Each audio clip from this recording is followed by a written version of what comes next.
So in the previous class we had discussed about the availability of water and water shortage. So now we will see the effects of the water shortage. So scarcity of water that affects every living organism. If water is not available, then it affects all the living organism. Animals in the forest, they do not get enough drinking water. Plants do not grow well in the absence of water. So this reduces the amount of food. This is in turn makes the food more expensive, and it is not available even for the poor people. So the 75% of India's rivers and lakes are so polluted that they should not be used for drinking or bathing. So for to stop the water shortage, we should conserve the water, or we should save the water.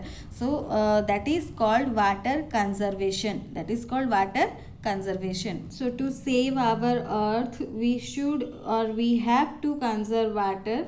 That is, we have to save the water. We can do a lot to conserve water at an individual, community and national. First, when we will start individually to save the water, then we can start in a community, and then in a national level we can save the water. So some of the ways are there to reduce water use and wastage, like we should water our yard or outdoor plants early or late in the day to reduce the evaporation. Use a sort of nozzle on your hose, and use plants that require less water. Then mulch around the plants to hold water in the soil. Get an Energy Star labeled washing machine. Wash only the full loads. Then use a low flow shower head.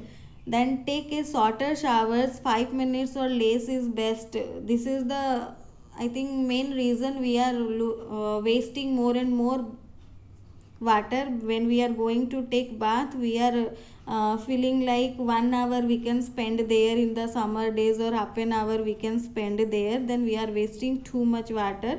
So we can take short shower, 5 minutes or less is the best. Turn off water while soaping hands and brushing teeth.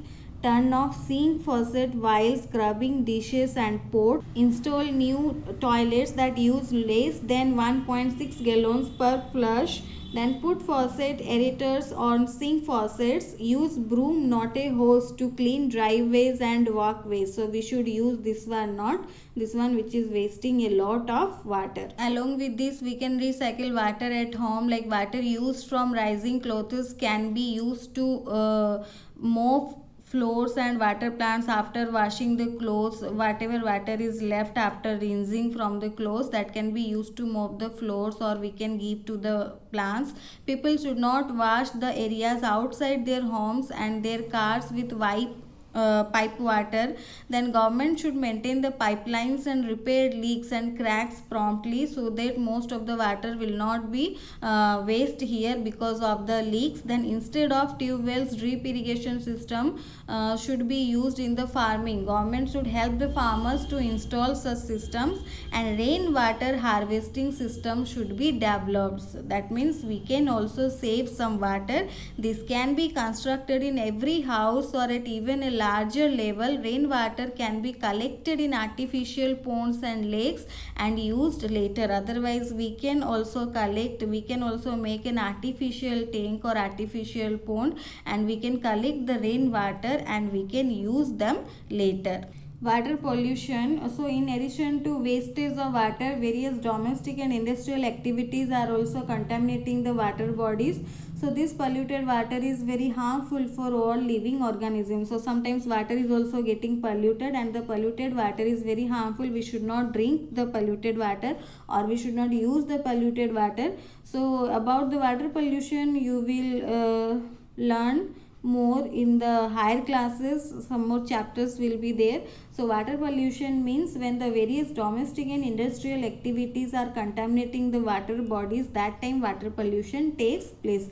So now you have to learn different ways to conserve the water, and you have to start conserving the water to save the nature or to save the earth. So in the next class I will give the question answer, so you will write and you will learn them.